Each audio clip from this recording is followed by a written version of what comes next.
Class खत्म होते ही मैं पागलों की तरह क्लासरूम से बाहर भागा। लड़की को देखे बिना ही मैंने उसे जोर से चूम लिया, जिससे आसपास के सहपाठी इतने डर गए कि उनकी पैंट गीली हो गई। ऐसा इसलिए हुआ क्योंकि मैंने स्कूल की बदनाम चुड़ैल जोक लियू रुयान को चूम लिया था, जिससे पूरे स्कूल में खौफ था। हालांकि मुझे पता था कि आंखें खोलकर जब मैं देखूंगा कि ये वही चुड़ैल है तो मेरे टुकड़े टुकड़े हो जाएंगे। फिर भी मैंने उसे कसकर पकड़ रखा था, छोड़ने से इनकार कर दिया। मैं खुद को रोक नहीं पाया। छोड़ना मेरे लिए विस्फोट का कारण बन सकता था। कुछ ही पल पहले उस सिस्टम ने अचानक एक अनिवार्य काम दे दिया था। 10 सेकंड के भीतर किसी को 30 सेकंड के लिए चूमना है, वरना होस्ट का शरीर फट जाएगा। इलेक्ट्रिकल इंजीनियरिंग विभाग के लड़कों को देखकर मुझे पता था कि मैं टोंगशिन को अपना पहला चुंबन कभी नहीं दे सकता। हताशा में मैं बस भाग निकला। मुझे जरा भी उम्मीद नहीं थी कि जिसे मैंने पकड़ा वो चुड़ैल जोक लियू रुयान होगी। 30 सेकंड की उल्टी गिनती खत्म होते ही मैंने तुरंत उसे छोड़ दिया। लियू रुयान, मुझे समझाने दो, मैं तो बस तुमसे मजाक कर रही थी, पर तू कमीना, उसने गाली देते हुए कहा और मेरी आंखों पर मुक्का मारने के लिए हाथ उठाया। किस्मत से मैंने पहले ही भांप लिया था और इससे पहले कि उसका हाथ मेरे चेहरे को छू पाता मैंने उसे पकड़ लिया। इसमें कोई हैरानी नहीं कि वो मजाकिया है। उसके छोटे छोटे हाथ कितने गोरे और कोमल हैं, छूने में कितना अच्छा लगता है। लियू रुयान और भी गुस्से में आ गई। उसका चेहरा गुस्से से लाल हो गया। उसने दांत पीसते हुए मुझे फिर से लात मारने के लिए पैर उठाया, लेकिन मैंने उसे भी आसानी से रोक दिया। लियू रुयान, मुझे पता है कि तुम मुझसे प्यार करती हो, लेकिन तुम ऐसे ही मेरी बाहों में नहीं गिर सकती। तुम मुझे मुश्किल में डाल रही हो। आसपास के सभी सहपाठी हैरान होकर देख रहे थे। क्या ये लड़का पागल हो गया है? तुम्हारी किस आंख ने देखा कि लियू रुयान तुम्हें पसंद करती है? वो साफ साफ तुम्हें मार रही है। क्या तुम्हें दिख नहीं रहा? रुको, कुछ तो गड़बड़ है, कुछ तो गड़बड़ है। क्या तुम लोगों को दिख नहीं रहा? उनकी मुद्रा बहुत अस्पष्ट है और लियू रुयान जरा भी संघर्ष नहीं कर रही है। क्या ये दोनों कोई रोमांटिक खेल खेल रहे हैं? क्या सच में कुछ चल रहा है? कुछ चल रहा है, इसका क्या मतलब है? फैंग युआन का हाथ उसकी जांघ पर है। क्या यह स्पष्ट नहीं है कि वे एक जोड़े हैं? अपने आसपास के लोगों के लगातार अपमानजनक और अश्लील शब्दों को सुनकर लियू रुयान चिल्लाई, मुझे छोड़ दो, पहले वादा करो कि मुझे नहीं मारोगे। अगर मैं तुम्हें नहीं मारती तो मुझसे छोड़ने की उम्मीद मत करना। मैंने अभी बोलना समाप्त ही किया था कि लियू रुयान की आंखें अचानक लाल हो गईं और वो पल भर में फूट फूट कर रोने लगी, मानो उसे बहुत बुरा लगा हो। वो हमेशा से लाड़ प्यार से पली बड़ी राजकुमारी थी। अपने परिवार द्वारा लाड़ प्यार की गई। उसने पहले कभी ऐसा कुछ अनुभव नहीं किया था। हे भगवान, वो क्यों रो रही है? मैं चौंक गया और जल्दी से उसकी पकड़ छोड़ दी। लियू रुयान ने सहज रूप से पलटवार करना चाहा, लेकिन फिर उसे एहसास हुआ कि वो मुझे हरा नहीं सकती, इसलिए उसने खुद को जबरदस्ती रोक लिया। आखिरकार वो लाल आंखों से मुझे घूरते हुए और दांत पीसते हुए एक एक शब्द करके बोली, मैं तुम्हें जान से मार दूंगी। इतना कहकर उसने अपने आंसू पोंछे और शिक्षण भवन से बाहर भाग गई। स्कूल के गेट के बाहर पहुंचते ही लियू रुयान एक काली पुलिस कार में बैठ गई। ड्राइवर ने अपनी मालकिन की लाल आंखें देखकर पूछा, मैडम क्या हुआ? क्या किसी ने आपको तंग किया? लियू रुयान ने अपने होंठ सिकोड़ लिए और एक शब्द भी नहीं कहा। उसने बस अपना फोन निकाला और लेई हु को तुरंत आने के लिए कहा, मुझे तुमसे कुछ कहना है, तुम यहीं रुको। आज रात मैं तुम्हें मछली के खाने के लिए खाई में फेंक दूंगी। इस बीच अपने छात्रावास में मैं अपने बिस्तर पर लेटा हुआ था और अभी भी उन लंबी टांगों के बारे में सोच रहा था। उस लड़की की टांगें कितनी चिकनी थीं, लेकिन उसका गुस्सा बहुत भयंकर था। वो हमेशा चिल्लाती और लड़ने की धमकी देती रहती थी, बिल्कुल भी प्यारी नहीं थी। मैं मन ही मन बड़बड़ा रहा था कि अचानक मुझे याद आया कि मैंने सिस्टम रिवॉर्ड क्लेम नहीं किया था। मेरे दिमाग में एक ख्याल कौंधा और मैंने तुरंत सिस्टम इंटरफेस खोल लिया। वहां मेरी इन्वेंट्री में चुपचाप एक कार्ड पड़ा था, टोंगबेई फिस्ट। बिना सोचे समझे मैंने सीखे पर क्लिक कर दिया। पल भर में जानकारी का एक जबरदस्त भयानक प्रवाह मेरे शरीर में दौड़ गया। टोंगबेई फिस्ट के गुणों के कारण मेरी हड्डियां भी बेतहाशा सख्त हो गईं। हे भगवान, क्या मैंने सीधे स्टील का शरीर बना लिया है? अगर मैं कभी कंस्ट्रक्शन साइट पर भारी सामान उठाने जाऊं तो क्या इसका मतलब ये नहीं होगा कि मैं एक मजबूत आदमी बन सकता हूं जो एक दिन में $1000 कमाएगा? मैं अपने बिस्तर पर लेटा मजे कर रहा था कि अगले ही पल नीचे से अचानक एक तेज आवाज आई, फैंग युआन, बाहर आओ, लाओ लियांग। हे भगवान, ये लियू रुयान है, मुझे कहीं छिपना होगा। लेकिन फिर मैंने सोचा, एक मिनट रुको, एक लड़की लड़कों के छात्रावास में कैसे घुस सकती है? मुझे उससे डर नहीं लगता। अगले ही पल जोरदार धमाका हुआ और छात्रावास का दरवाजा जोर से खुल गया। ऊपर देखा तो लियू रुयान दरवाजे पर खड़ी थी। फैंग युआन, मैं तुम्हें कब से नीचे बुला रही हूँ, क्या तुम बहरे हो? नहीं बहन, मुझे थोड़ा समय दो ताकि मैं प्रतिक्रिया दे सकूं। ये लड़कों का छात्रावास है, क्या तुम्हें पता नहीं? छात्रावास के सुपरवाइजर ने तुम्हें अंदर आने से रोका तक नहीं। अपने काम से मतलब रखो, मेरे साथ बाहर आओ, लियू रुयान ने कहा और मेरी तरफ बढ़ते हुए मुझे बाहर खींचने के लिए हाथ बढ़ाया। लेकिन जैसे ही उसका हाथ मेरे चेहरे तक पहुंचा, मैंने उसे पकड़ लिया। ये सुनकर लियू रुयान का गुस्सा भड़क उठा। तुम आ रहे हो या नहीं? नहीं। तभी अचानक उसकी आंखों में आंसू भर आए। आज दोपहर तुमने मुझे लात मारी और मेरे पैर को छुआ। अब मैं बस इतना चाहती हूँ कि तुम मेरे साथ टहलने चलो, और तुम मान भी नहीं रहे हो। नहीं नहीं, प्लीज रोना मत मेरी प्यारी, मैं तुम्हारे साथ चलूंगी, ठीक है? मेरे बोलने से पहले ही उसने मेरा हाथ पकड़ा और मुझे तेजी से छात्रावास से बाहर खींच लिया। आसपास खड़े लोग जोर जोर से तालियां बजाने लगे। मैंने तुमसे कहा था फैंग युआन सचमुच शिखर पर पहुंच गया है। लियू रुयान का परिवार तो बंद है, लेकिन वे अमीर और ताकतवर हैं। हे भगवान, ये तो बहुत ही प्यारा है। देखो, लियू रुयान अभी भी फैंग युआन का हाथ पकड़े हुए है। ये दोनों कितने करीब हैं। मेरे आसपास फुसफुसाहट और इशारों को सुनकर मैं उसकी तरफ मुड़ने से खुद को रोक नहीं पाई। बहन, क्या तुम पहले मुझे छोड़ सकती हो? अगर मुझे बाद में कोई गर्लफ्रेंड न मिले तो क्या तुम जिम्मेदारी लोगी? जिम्मेदारी लूंगी। तुम्हारी आंखें ऐसी लग रही हैं जैसे तुम मुझे 1000 बार मार डालना चाहती हो, और तुम कहती हो कि जिम्मेदारी लोगी? जिम्मेदारी लूंगी। तुम्हारी आंखें ऐसी लग रही हैं जैसे तुम मुझे 1000 बार मार डालना चाहती हो, और तुम कहती हो कि जिम्मेदारी लोगी? मुझे विश्वास नहीं होता। मैं सह लूंगी, मैं मरते दम तक सह लूंगी। रुको, मैं तुम्हें उस जगह ले जाऊंगी, फिर तुम्हें दिखाऊंगी कि मैं क्या कर सकती हूँ। तो अब तुम मुझे कहाँ ले जा रही हो? स्कूल के पीछे? तुम हमारे स्कूल की उस मशहूर चीज की बात तो नहीं कर रही हो? सच में? क्या वो इतनी रोमांचक है? हम एक दूसरे को सिर्फ आधे दिन से जानते हैं। ऐसे खुद को शर्मिंदा मत करो, ठीक है? ज्यादा से ज्यादा दोपहर में जो हुआ उसका इल्जाम मैं अपने ऊपर ले लूंगी, और तुम्हें तुम्हारा पैर वापस मिल जाएगा, फिर हिसाब बराबर हो जाएगा। तुम्हारे दिमाग में इतनी गंदी बातें क्यों भरी हैं? मैंने कहा था कि हम टहलने जा रहे हैं, टहलने, समझी? उसकी ये बात सुनकर मुझे भी थोड़ी झुंझलाहट हुई। नहीं, तुम ही तो मुझे उस बाग में ले जाना चाहती थी, और अब मुझे गंदी कह रही हो? ठीक है, मैं नहीं जा रही, मैं अभी अपने हॉस्टल वापस जा रही हूँ। ठीक है, ठीक है, मैं मानती हूँ कि मैं गंदी हूँ। क्या ये ठीक है? थोड़ी देर बाद लियू रुयान मुझे खींचकर स्कूल के पेड़ों के बाग में ले गई। ये जगह हमेशा हल्की रोशनी से जगमगाती रहती थी, स्कूल के युवा जोड़ों की पसंदीदा जगह। अगर रात में गलती से भी आप झाड़ियों को हटाते तो शायद आपको कोई दृश्य दिख जाता। लियू रुयान, यहाँ बहुत अंधेरा है, मुझे थोड़ा डर लग रहा है। इससे पहले कि मैं कुछ प्रतिक्रिया कर पाता, लियू रुयान ने मुझे धक्का देकर दूर कर दिया।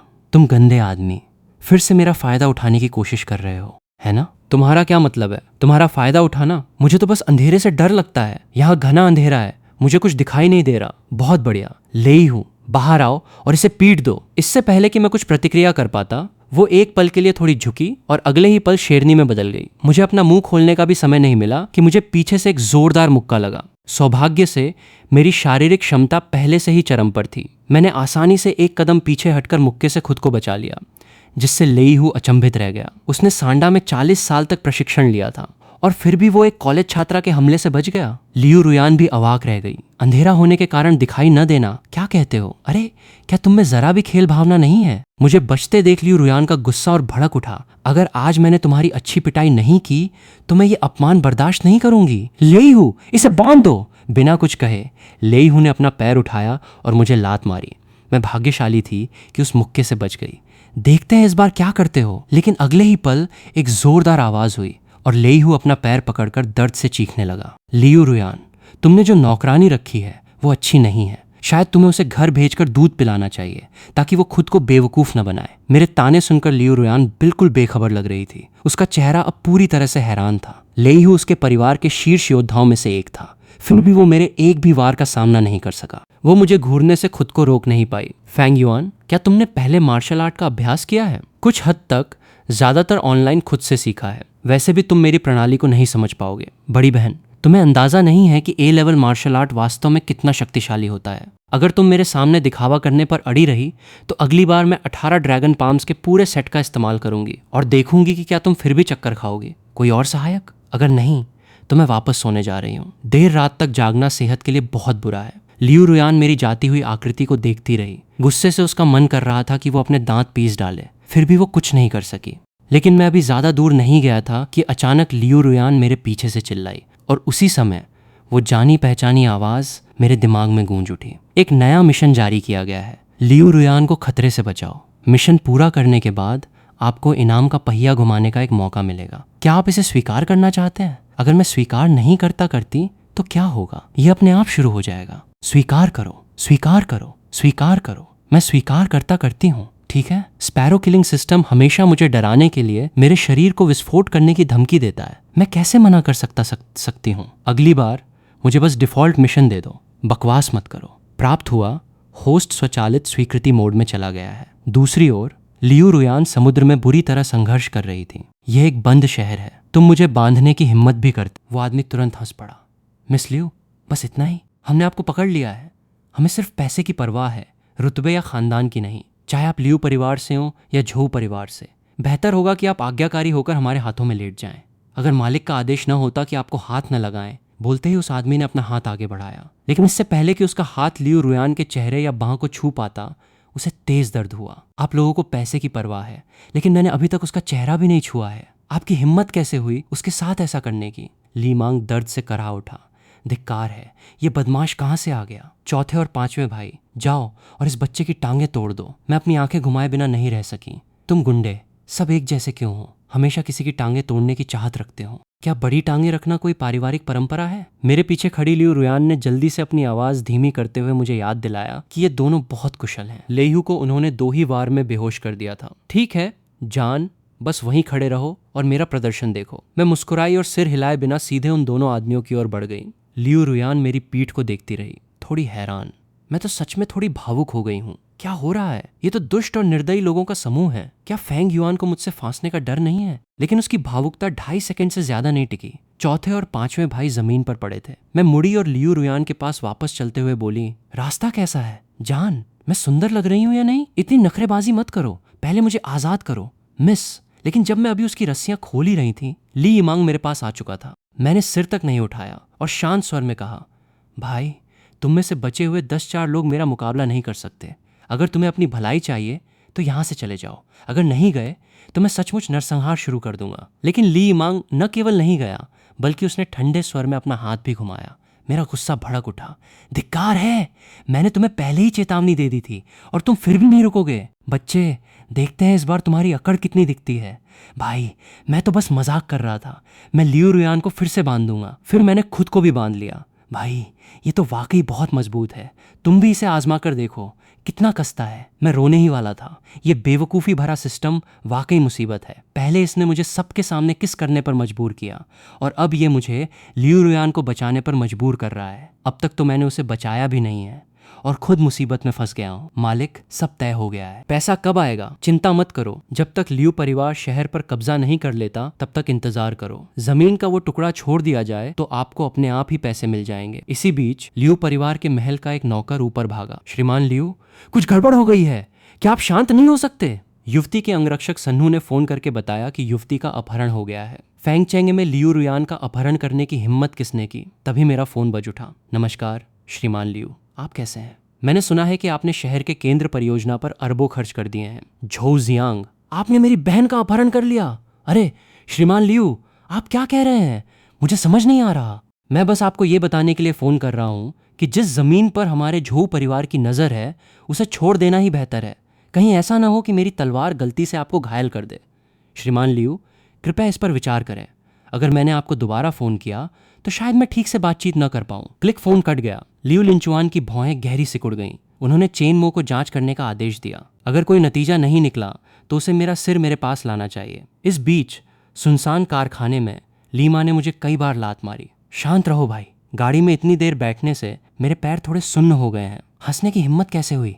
बच्चे, चौथे भाई, इस बच्चे को ऊपर ले जाओ और पहले इसे निपटा दो, फिर हंसना। जब तुम नीचे आओ तो माइकल जैक्सन के लिए एक फूल लाना। मैं उनका बहुत पुराना फ़ैन हूँ। मैं मून वॉक भी कर सकता हूँ। ऊपर उस सुनसान कारखाने में मैंने कहा, तुम मुझे नीचे से ऊपर सिर्फ मेरे साथ अकेले चांद देखने के लिए तो नहीं लाए हो? मैं चेंगडू से नहीं हूँ। हम्फ, बहुत बकवास हो गई। तुम लियू रुयान के कथित प्रेमी हो, है ना? कौन सा कथित प्रेमी? हम तो बस आम सहपाठी हैं। क्या तुम इतने गॉसिप करने वाले हो? लिनमेंग आगे बढ़ा और फिर से लात मारी। फिर अपना फोन निकाला और कक्षा के बाहर मेरे और लियू रुयान के उत्साहित होने का वीडियो चलाया। अब भी तुम ना कहने की हिम्मत कर रहे हो? तुम मानते हो ना तुम और लियू रुयान प्रेमी प्रेमिका हो? नहीं भाई, क्या तुम अपहरण करता तो नहीं हो? तुम्हें मेरी और लियू रुयान की इतनी चिंता क्यों है? ओह, मुझे पता चल गया। क्या तुम मेरा और लियू रुयान का फायदा उठाकर मुझे लाइव स्ट्रीमिंग सेल्स करने के लिए मजबूर करना चाहते हो और खूब पैसा कमाना चाहते हो? तुम बड़े चालाक हो। क्या तुम ये बात मानते भी हो? हाँ, हमारा एक बच्चा है। अरे, हम प्रेमी प्रेमिका हैं। क्या तुम बंदूक दूर रख सकते हो? अगर गोली चल गई तो? इसे हिलाओ मत।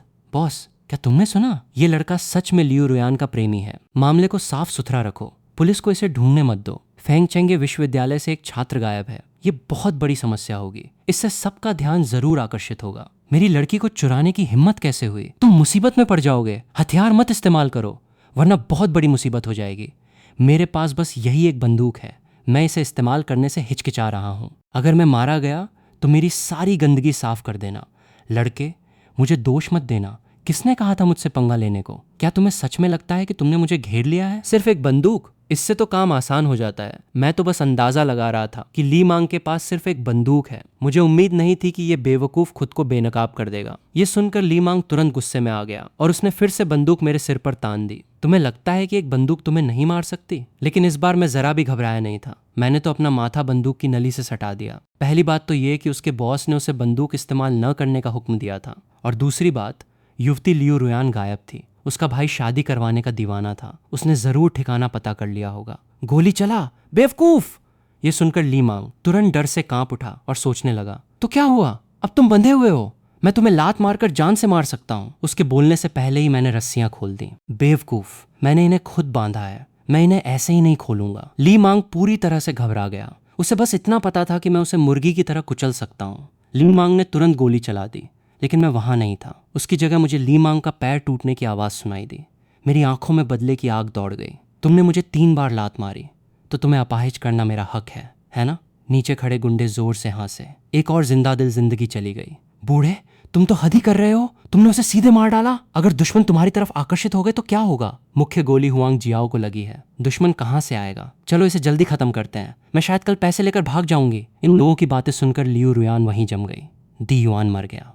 तर्क के हिसाब से इस बड़े गुंडे की मौत पर मुझे ताली बजानी चाहिए थी, है ना? मुझे इतना दुख क्यों हो रहा है? कमीने, तुमने तो मुझे बचाने का वादा किया था। क्यों? अगर तुमने मुझे नहीं बचाया होता तो तुम मर चुकी होती। क्या तुम बच पाती? मुझे माफ करना, ये सब मेरी गलती है। मैं अभी ऊपर जाकर तुम्हारा बदला लूंगी। लियू रुयान मानो किसी अनजान शक्ति से खींची चली गई। बेताब होकर ऊपर की ओर भागी। धिक्कार है, ये लड़की गायब हो गई। वो जल्दी से उसके पीछे भागी। ऊपर पहुंचकर लियू रुयान ने एक काली आकृति को बेतहाशा जमीन पर फिसलते हुए देखा। जमीन पर एक और आकृति। लियू रुयान और भी गुस्से में आ गई। फैंग युआन को छोड़ दो, मैं तुमसे जान की बाजी लगा दूंगी। वो आगे बढ़ी और उसे जोर से काट लिया। नहीं बहन, क्या तुम कुतिया हो? उस जानी पहचानी आवाज को सुनकर लियू रुयान ने तुरंत अपना मुंह छोड़ दिया। फैंग युआन, मुझे लगा था कि तुम मर गए हो। मैं तुम्हारा बदला लेने यहां आई थी। शुक्र है कि तुम अभी भी जिंदा हो। मैं दंग रह गया। इस लड़की की प्रतिक्रिया इतनी तीव्र थी। क्या उसे मुझसे प्यार हो गया था? होश में आने के बाद मैंने एक कड़वी मुस्कान दी। देखो तुमने मुझे कैसा काटा है। मैंने कभी इतनी भयंकर स्त्री नहीं देखी। लियू रुयान खुशी के आंसू रो पड़ी। वो बहुत सुंदर है, दिल के आकार की मेई। इसी बीच दूसरी तरफ के लोग वहां पहुंच गए। अपने मरते हुए बॉस को देखकर वे चौंक गए। मालिक, मालिक, क्या हुआ? मेरी चिंता मत करो, मैं इस बच्चे का ख्याल रखूंगा। धुआं सूंघते ही बाकी गुंडे मुझे भेड़ियों की तरह घेर लिया, मानो मुझे खा जाने वाले हों। तभी एक गोली चली और गुंडे तुरंत सिर झुकाकर जमीन पर बैठ गए। सच में कानून के सामने सब बराबर हैं। मुझे एक गाना सुनाओ। गेट के सामने पुल के नीचे बत्तखों का एक झुंड तैर रहा था। जल्दी आओ और उन्हें गिनो। 2, 4, 6, 7, 8। मैंने सबसे जोर से गाने वाले को 2 बार लात मारी। तो तुमने पेशाब कर दिया, इसलिए गाना नहीं गाया, है ना? मैंने गाया। भाई, मैं निर्दोष हूं। मैंने कहा तुमने नहीं गाया तो तुमने नहीं गाया। मैंने तुम्हें 2 बार और लात मारी। तुमने पेशाब कर दिया। तुमने ही तो मुझे ऊपर आते समय लात मारी थी। ये मत सोचो कि मुझे पता नहीं है। मैं छोटी सोच वाला हूं, लेकिन मेरे दांत टूट जाएंगे। इसी क्षण सिस्टम अचानक पॉपअप हुआ। मिशन पूरा करने और लकी ड्रॉ को सफलतापूर्वक सक्रिय करने के लिए होस्ट को बधाई। लकी ड्रॉ अब खुला है, कृपया प्रतीक्षा करें। यान शुआंगिंग पोजीशन कार्ड के लिए एक टिकट प्राप्त करने के लिए होस्ट को बधाई। मैंने तुरंत सीखने के लिए क्लिक किया और जैसे ही मेरा दिमाग एक बार फिर घुटन भरे सागर से भर गया, मेरे हाथ में बंदूक मानो मेरे शरीर का हिस्सा बन गई। मैंने एक और गोली चलाई जो लाओ सी के गुप्तांग पर लगी, जिससे वो इतना डर गया कि उसने पेशाब कर दिया। फैंग यान, मैंने गाया। मैं पूरी कोशिश कर रहा हूं गाने की। कोई बात नहीं, कोई बात नहीं। मैं बस अपनी निशानेबाजी का परीक्षण कर रहा था। ओह, क्या तुम्हें मूनवॉक नहीं आता? उठो और मेरे लिए नाचो। लाओ सी खुद को थप्पड़ मारना चाहता था। पेशाब करना उस थप्पड़ के लिए काफी था। बगल की अधूरी इमारत में शौचालय का इस्तेमाल करके निकली लियू रुयान अंदर आई और तरोताजा चेहरे के साथ फैंग यान के पास गई। उफ, मैं कितनी परेशान थी। ये बहुत सुकून देने वाला है। अरे बड़ी बहन, लड़की की तरह बर्ताव करो। जो कोई भी तुम्हें नहीं जानता वो सोचेगा कि तुम सुन एर्नियांग हो। खतरा टलते ही लियू रुयान का गुस्सा फिर भड़क उठा। मानो या न मानो, मैं तुम्हें अभी मार डालूंगी, उसने मुझे लात मारते हुए कहा। लेकिन मैंने उसका पैर पकड़ लिया। फैंग यान, तुम फिर से मेरा अपमान कर रही हो। मुझे छोड़ो, मैं तुम्हें जान से मार दूंगी। कमीने। बड़ी बहन, हर समय लड़ना बंद करो। क्या तुम एक सभ्य महिला नहीं बन सकती? सभ्य महिला बकवास है। उसी समय गोलियों की आवाज सुनकर लियू लिंगचुआन कारखाने के बाहर आ गया था। छोटे मालिक, ड्रोन ने अंदर का सारा सामान लगभग खाली कर दिया है। लेकिन क्या? वो हकलाया। लियू लिंगचुआन ने टैबलेट उठाया और तुरंत दंग रह गया। कारखाने की पहली मंजिल पर 1 दर्जन से अधिक लोग बंधे हुए जमीन पर बैठे गा रहे थे। यहाँ तक कि कारखाने के सामने पुल के नीचे एक आदमी हवा में उड़ने का करतब दिखा रहा था। इन लोगों को किस तरह का अजीब शौक था, बंधे हुए गाते नाचते। क्या वे किसी अनोखी पार्टी का आयोजन कर रहे थे? दृश्य फिर बदला और मैं लियू रुयान का पैर पकड़े हुए उसके गुस्से से भरे चेहरे को चिढ़ाने वाले भाव से देख रहा था। लियू लिंगचुआन ने मुझे तुरंत पहचान लिया। आखिरकार ये वही था। वो और झो जियांग जरूर मिले हुए थे। दरअसल अपनी बहन के ठिकाने की जांच करते समय लियू लिंगचुआन ने फेंग चेंगे विश्वविद्यालय परिसर के नेटवर्क पर मेरा लियू रुयान को जबरदस्ती चूमने का वीडियो देखा था। उसने मान लिया कि मैं लियू रुयान का पीछा करने के बहाने उसका अपहरण कर रहा हूँ और लियू लिंगचुआन क्रोधित हो गया। मुझे इंफ्रारेड स्नाइपर राइफल दो, युवा स्वामी। मुझे लगता है कि रुयान का अपहरण फांग युआन ने नहीं किया है। बकवास बंद करो, मुझे बंदूक दो। इस समय लियू लिंगचुआन एक शब्द भी सुनने को तैयार नहीं था। वो बस इतना जानता था कि फांग युआन उसकी बहन को परेशान कर रहा है। लाचार होकर मैंने चुपचाप बंदूक लियू लिंगचुआन को सौंप दी। इसी बीच मैं और लियू रुयान अभी भी एक दूसरे से फ्लर्ट कर रहे थे कि अचानक मेरे सिर के ऊपर एक इंफ्रारेड किरण दिखाई दी, जिससे मैं पूरी तरह से स्तब्ध रह गया। धिक्कार है, मैं कितना लापरवाह था। इससे पहले कि मैं आने वाली उस परछाई से निपटने के बारे में सोच पाता, लियू रुयान ने मुझे जमीन पर गिरा दिया। मेरे पास इंफ्रारेड बंदूक है, भागो, मैं तुम्हारे पीछे हट जाऊंगी। मुझे लगा कि लियू रुयान, जो अभी अभी अपने दांत दिखा रही थी, अचानक बहुत प्यारी हो गई थी। धिक्कार है, जब मैं अचानक हिल गया हूं तो मैं क्या करूं? अगले ही पल मैंने भागने का इरादा छोड़ दिया और लियू रुयान से प्यार से कहा, बेबी, इस बार मेरा प्रदर्शन देखो। फिर मैं मुड़ा और एक धमाके के साथ कारखाने में घुसने वाला व्यक्ति हवा में उड़कर जमीन पर जा गिरा। बूढ़े यान शुआंगइंग और उनके बेटे मुझसे आमने सामने लड़ना चाहते हो? क्या तुम मौत को दावत नहीं दे रहे हो? लेकिन अगले ही पल दर्जनों लोग अचानक कारखाने में घुस आए और युवा मालिक चिल्लाने लगे। उस समय मुझे स्थिति की गंभीरता का एहसास नहीं था। मैं अचानक अंदर आए लोगों को हैरानी से देखती रह गई। धिक्कार है, मेरे पास गोलियां कम पड़ गईं। मैडम, मैं चेन मो हूँ। जो अभी कारखाने में आया था वो आपका भाई था।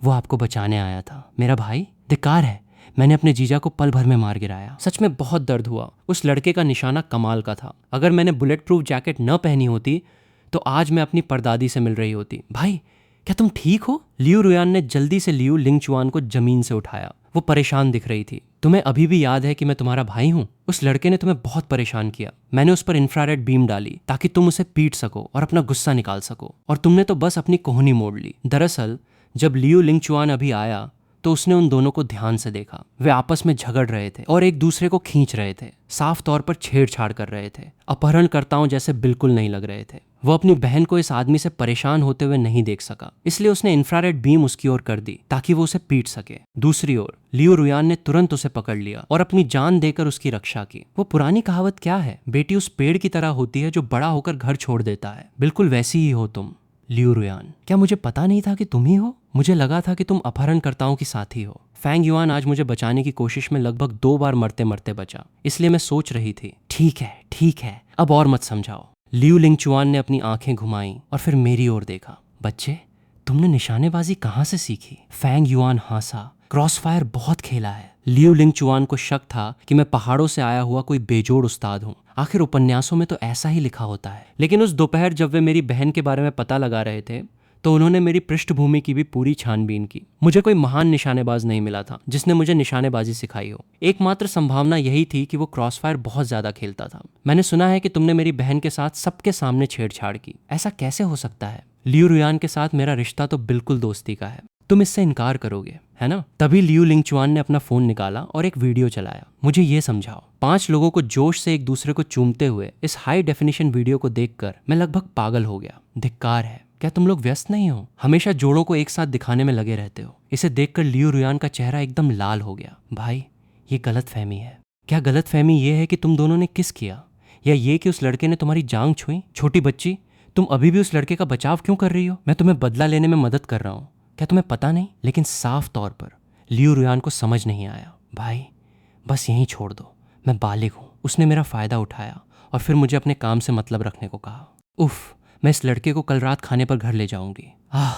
मुझे वास्तव में फांग युआन को रात के खाने पर ले जाना चाहिए। आखिर आज रात मुझे उसका बहुत एहसान चुकाना है। चलो ठीक है, तुम्हारी बात मान गया, कल तुम इस डिनर पे लेकर आना। तो लियो इसके लिए मान जाती है और कहती है कि हाँ, इससे मैं कल लेकर आऊँगा। तो ये सारी बातें सुनते साथ मैं तो परेशान ही हो जाता हूँ। मैं उसके फैमिली में जाकर उसके साथ खाना नहीं खाना चाहता था। अगले दिन इस बात को लेकर मैं बहुत परेशान था। लियो मुझे 65 बार कॉल करती है, लेकर मैं उसकी कॉल का जवाब नहीं देता। लेकर वो तो मेरे से बात करने के लिए मेरे डॉर्मेट तक आ गई थी। खैर, अब मैं क्या करता है, मैं उसके साथ जाने के लिए तैयार हो जाता हूँ। तो वो अपने भाई को कॉल करती है। उसका भाई कहता है कि आज रात तो मैं जू के साथ मीटिंग के लिए जा रहा हूँ। तो इस बार लियो से कहती है कि हम दोनों भी तुम्हारे साथ ही चलेंगे। तो उसका भाई कहता है कि ठीक है, तुम दोनों आ सकते हो, लेकिन वहां पर कोई नॉनसेंस वगैरह मत करना। और थोड़ी देर के बाद ही फिर मैं और गियू दोनों उस जगह पहुंच जाते हैं जहां वो मीटिंग होने वाली थी। मैं तो वहां की चीज़ों को देखकर ही हैरान था कि तभी वो मेरे कान खींच दिया और कहती है कि मैं खामोश हो जाऊं और देखूं मेरा भाई मेरा वेट कर रहा होगा। फिर हम दोनों एक रूम में जाते हैं तो वो मुझे बताती है कि यहाँ पर रूल से बहुत सेडिक्ट हैं, हम कुछ भी अंदर नहीं लेकर जा सकते हैं, क्योंकि पहले भी मेरे भाई के ऊपर अटैक हो चुके हैं और इस वजह से इस रूल के इस्तेमाल करके अभय ऊपर अटैक नहीं हो पाएगा। और जैसे मैं मशीन पे इंटर होता हूँ तो मुझे बताया जाता है कि मेरे पास एक नाइफ है। लियो मेरे पे गुस्सा करने लग जाती है कि मैं अपना नाइफ क्यों लेकर आया। मैं उसे बताता हूँ कि मैं अंदर कान नहीं लेकर जा सकता, नाइफ नहीं लेकर जा सकता। अगर मेरे ऊपर अटैक हो तो मैं सबसे कैसे बचूंगा।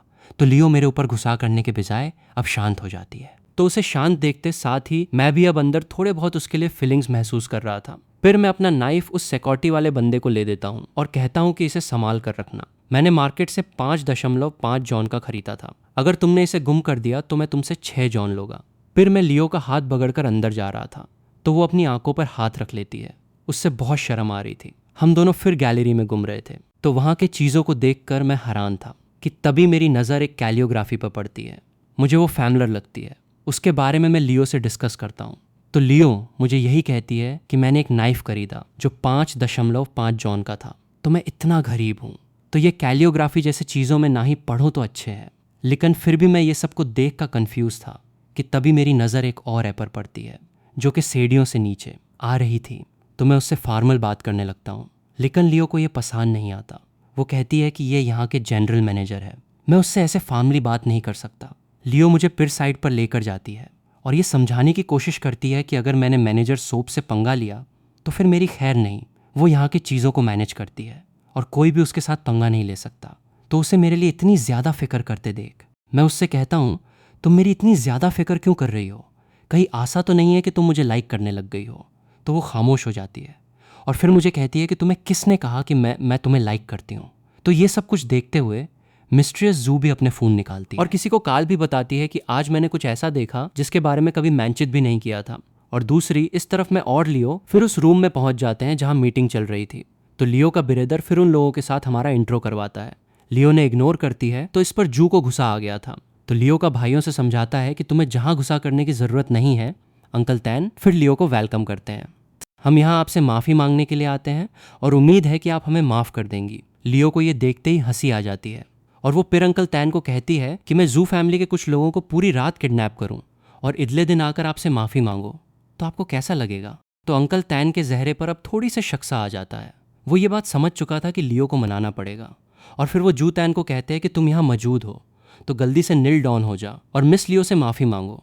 वो ऐसा नहीं चाहता था, लेकिन उसका बड़ा भाई जू तैन उससे कहता है कि जैसा अंकल तैन कह रहे हैं तुम्हें वैसे ही करना होगा। लेकिन अब उसके पास और कोई ऑप्शन भी नहीं था।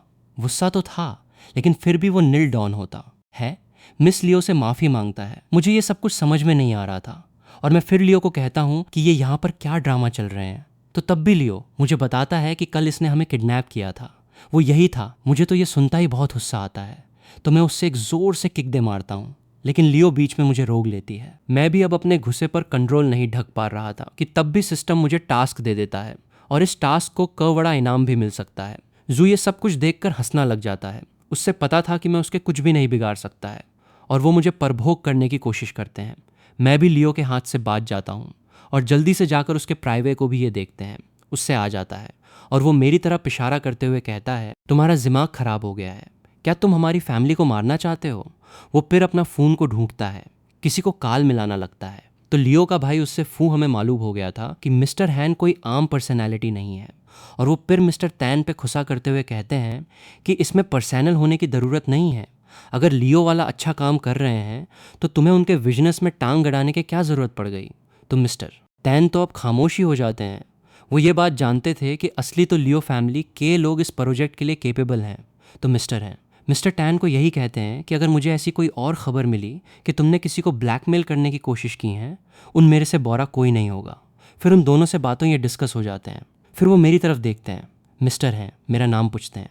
मैं बताता हूँ कि मेरा नाम फैंक, और मैं कहता हूँ कि कल रात इन्होंने हमें किडनैप किया था, तो इसलिए मैंने इस दोस्त से उसका बदला लिया।